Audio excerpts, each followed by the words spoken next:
sejam bem-vindos à oitava aula. Aí tá, vamos lá, voltando.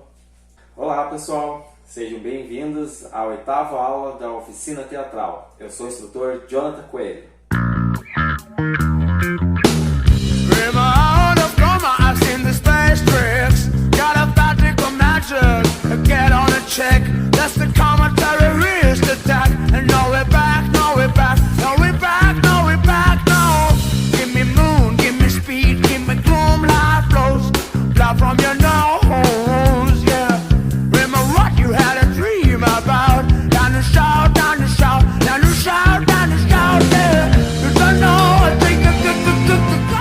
Bom pessoal, aqui nessa videoaula é o início de um novo ciclo, né? Para falar a verdade, né, já estamos aí numa terceira etapa. Por que eu digo isso? As videoaulas, né, que começaram a se desenvolver aí do início, né, as primeiras videoaulas, elas foram tudo programadas para 4 videoaulas, né, para fechar 4 semanas. Então assim, claro, eu lancei uma semana depois, então o primeiro ciclo fechou em 3. E aí o próximo ciclo, no caso, fechou em 4, na videoaula passada, número 7. E agora, na videoaula número 8, parte 1, vocês estão tendo aí o primeiro ciclo agora que vai, né, vai agora se prolongando aí para as próximas videoaulas. O que eu vou falar agora com vocês? Então assim, agora nessa etapa eu vou falar um pouquinho mais sobre a continuidade da história teatral. Eu falei nas primeiras videoaulas e até as últimas videoaulas que estavam contando sobre a história teatral, eu falei um pouquinho sobre o início do teatro, o teatro grego, né, o teatro romano, falei um pouquinho sobre o teatro na Idade Média, falei sobre alguns gêneros que surgiram, né, o gênero da farsa, enfim, e aí fui parando ali pelo Renascimento, né, falando, né, da Idade Média para o Renascimento, né, quando surgiu a comédia dell'arte, e até passei um trabalho de pesquisa que o pessoal deve entregar, né, logo mais, né, eu espero que o pessoal entregue já nessa semaninha aí, que está rolando essa videoaula, é o prazo final para quem estava já acompanhando as videoaulas entregar o trabalho. Caso você seja um novo integrante que esteja, né, agora iniciando o curso, pode ficar tranquilo, relaxa, né? Eu já mencionei para o pessoal no grupo que se alguém novo entrasse, já teria um prazo maior, uma tolerância maior para acompanhar a videoaula, até fazer esse trabalho de pesquisa. Então, se você é novo agora assistindo essa videoaula, pode voltar lá na videoaula número 5, parte 3. Volta lá, tem um trabalho de pesquisa, de investigação, né, dentro da comédia dell'arte. Nesse caso, né, é muito interessante fazer um trabalho de pesquisa. E assim, recomendo, claro, que volte todas as videoaulas, assista todas as videoaulas, para você ter uma noção mais ampla, maior do teatro, né, sobre o que é o teatro. E, por falar nisso, o que é o teatro, vou começar aqui com algumas perguntas e alguns questionamentos para vocês, né, para dar continuidade à história do teatro. Teatro, ficção ou realidade? Podemos definir o teatro como ficção, como algo só que remete às ficções? Ou podemos definir o teatro como algo que pode se aproximar muito da realidade? E aí, assim, convido vocês já para uma pequena atuação, né? Eu gostaria que vocês, nesse momento, que estão agora assistindo, acompanhando, se concentrassem e procurasse ficar muito triste, né? Alguma coisa muito ruim aconteceu, você tem que estar muito, mas muito triste. Ficar bem triste mesmo, bem para baixo.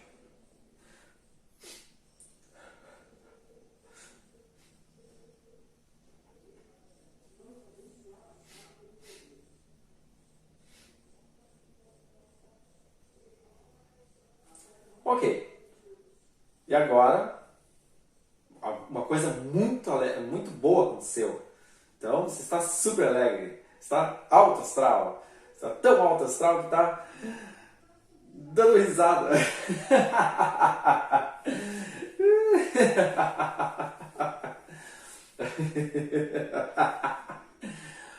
Ok, tá? Respira fundo.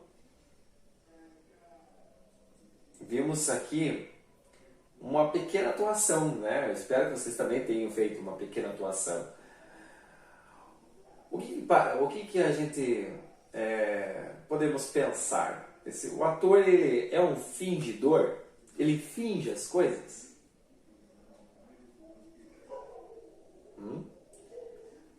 O ator finge tanto a dor, pode fingir até o tamanho da dor que ele mesmo sente, né? Suporta. Finge tão bem que finge até a dor que ele sente. Então, assim, aí temos alguns questionamentos. Teatro, ficção ou realidade? O ator é um fingidor? Bom, a partir dessas perguntas que nós vamos respondendo aí no decorrer da videoaula, eu vou agora contextualizar para vocês um pouquinho, né, o teatro ali pós, né, comédia dell'arte. Então, assim, vamos avançando um pouquinho mais na linha do tempo, né, se aproximando aí dos séculos, avançando do século XVI, XVII. Vamos descobrindo aí os novos momentos da história da humanidade, o que vai acontecendo a partir do século XVII, né, até chegar ao século XVIII, que é a ideia de eu discutir ainda nessas videoaulas falando sobre a história teatral nesse período. Então, assim, o ser humano, né, a sociedade europeia, basicamente, né, que estou me referindo nessa história teatral, estava procurando muito mais expansão. Era uma sociedade que estava descobrindo novos meios. Ela estava se tornando, né, ela estava moldando um sistema, uma sociedade, que de repente é a raiz da sociedade que nós temos hoje, né? A forma de viver em cidade, a ideia, o conceito, muito que se deu nisso, acabou gerando esse conceito todo aí futuro, né? Que evoluiu para esse conceito que nós temos de sociedade. Bom, nesse momento começou a aparecer muitos investimentos, novas tecnologias, novas formas de se viver, né? Novas invenções. A sociedade ela foi se padronizando, ela foi criando muitos meios, assim, né? E o ser humano, nesse momento, muitos cientistas, estudiosos, né, já livre daquele preconceito, não, desculpa a palavra preconceito, mas livre daquela garra, né, das garras da igreja que aprisionava, né, não permitia que o ser humano buscasse mais conhecimento fora da igreja, né? Naquela época da Idade Média lá era muito tenso. Então, assim, nesse momento aí, nós temos uma sociedade que busca se autoconhecer, se autoperceber e ir além, busca uma visão de mundo diferenciada. E aí nós vamos ter um teatro chamado aí, um período de romantismo. O que seria o período do romantismo? Se engana se você pensar que o período do romantismo só vai ter peças românticas que falam só de romances. Não, pode sim ter peças de romance, mas vai muito mais além disso. O período do romantismo, ele vai trazer um momento que as pessoas procuram, né, principalmente o teatro, procuram explorar as emoções humanas. Então, os verdadeiros conflitos emocionais, né, como é o ser humano. Então vai ter assim tanto romance como dramas, vai ter situações muito assim que exploram a condição humana, né, da forma de pensar, de reagir a coisas diferentes, né, a influência do ser humano com o outro, enfim, vai buscar muito explorar o ser humano mesmo, de fato. E aí, claro, eu posso citar nesse período do romantismo o William Shakespeare, um dos maiores dramaturgos conhecidos na história teatral.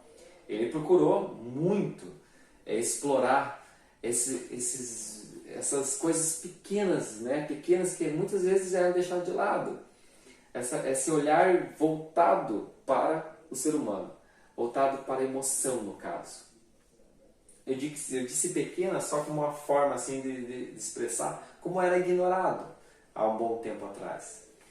Porque, seguindo a história teatral aí, nós vamos ter momentos distintos aí, né, que eu já vou explicar para vocês, tá? Mas a forma de perceber o teatro foi mudando de época para época. Com os gregos, o teatro era algo sagrado. Então, eles procuravam narrar histórias, né, as tragédias, não sei o que, né, eles procuravam as representações para as pessoas terem mais fé na mitologia grega, né? Para os romanos era mais entretenimento, diversão, então era uma coisa mais de espetáculo, de mostrar habilidades de repente, das pessoas se divertirem e se deleitar para o teatro. Seguindo a linha do tempo ainda na história de teatro, nós temos o momento da Idade Média, que tem ali a questão religiosa muito presente, né? Também volta-se a pensar nessa coisa de pregar, né? De passar a fé por meio da encenação. Continuando, né? Nós vamos ter aí então um momento agora em que o teatro está voltado para a emoção humana, né? Um teatro que vai buscar explorar certos conflitos emocionais. O William Shakespeare tem várias peças, né? Posso citar aqui Hamlet, A Megera Domada, Sonho de uma Noite de Verão, Otelo, Romeu e Julieta. Então, assim, todas as peças são incríveis e vale a pena conhecer cada uma dessas peças, né? São textos incríveis, né? Que exploram vários conflitos, várias situações emocionais. Aqui nesse momento começa a se pensar essa questão do casamento, do batismo, a forma como a sociedade interage, né? Ela com essa forma de viver humanamente falando. É isso que o William Shakespeare vai buscar explorar em muitas de suas peças. Claro, nesse momento não tão contemporâneo, né? Mas praticamente, né? Quase na mesma... Quer dizer, tão contemporâneo quanto, né? Desculpe, tão contemporâneo quanto William Shakespeare, nós temos o Molière, que é mais novo. Ele é mais novo. Então, assim, e aí ele também tem um trabalho dele bem diferenciado aí, lá na França principalmente. Ele trabalha, né, como eu já mencionei, alguns assim, tipo, pontos fracos da humanidade. Vou pensar assim, que pontos fracos, né, a minha forma de expressar. O velho avarento que quer se casar com a mocinha.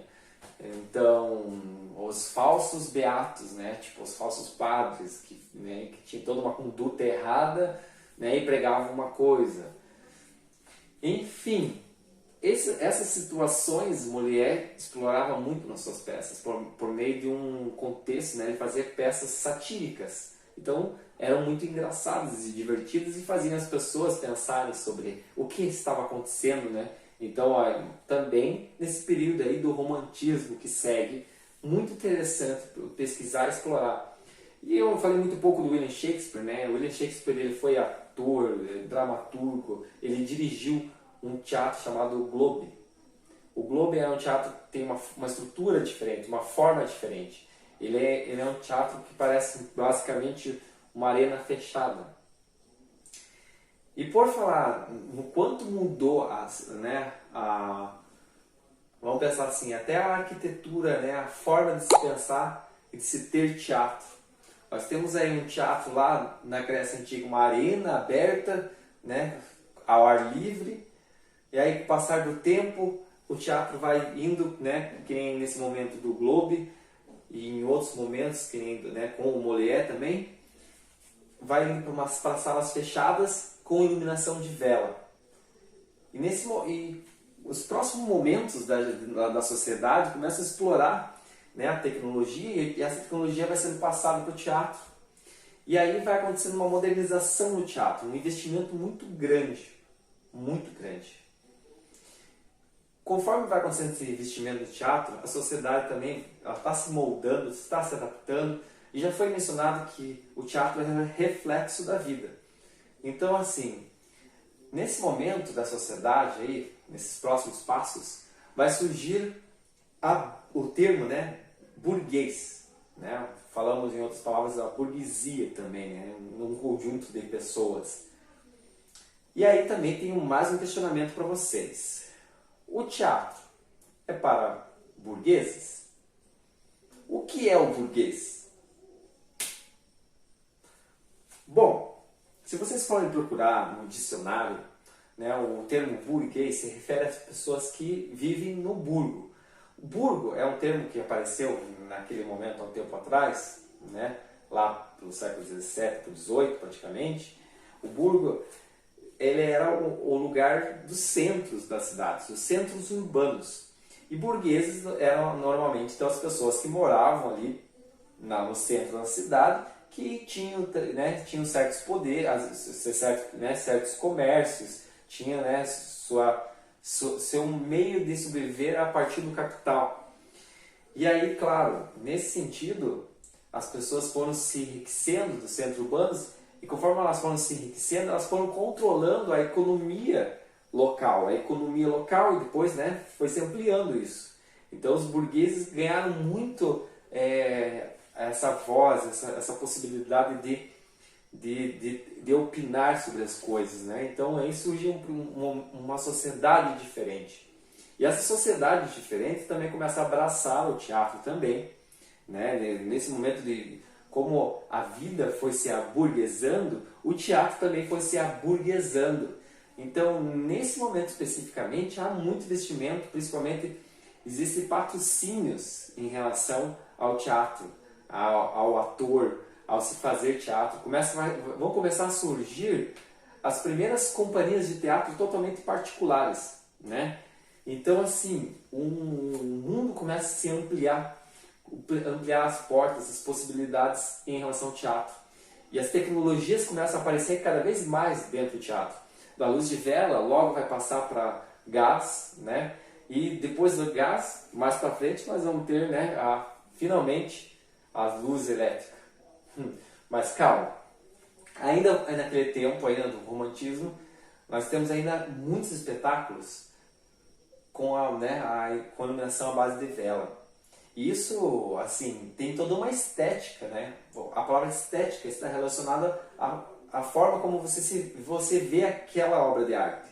Então, quando eu falo estética em relação a um quadro, eu estou falando em relação a esse trabalho de leitura que nós temos em relação ao quadro.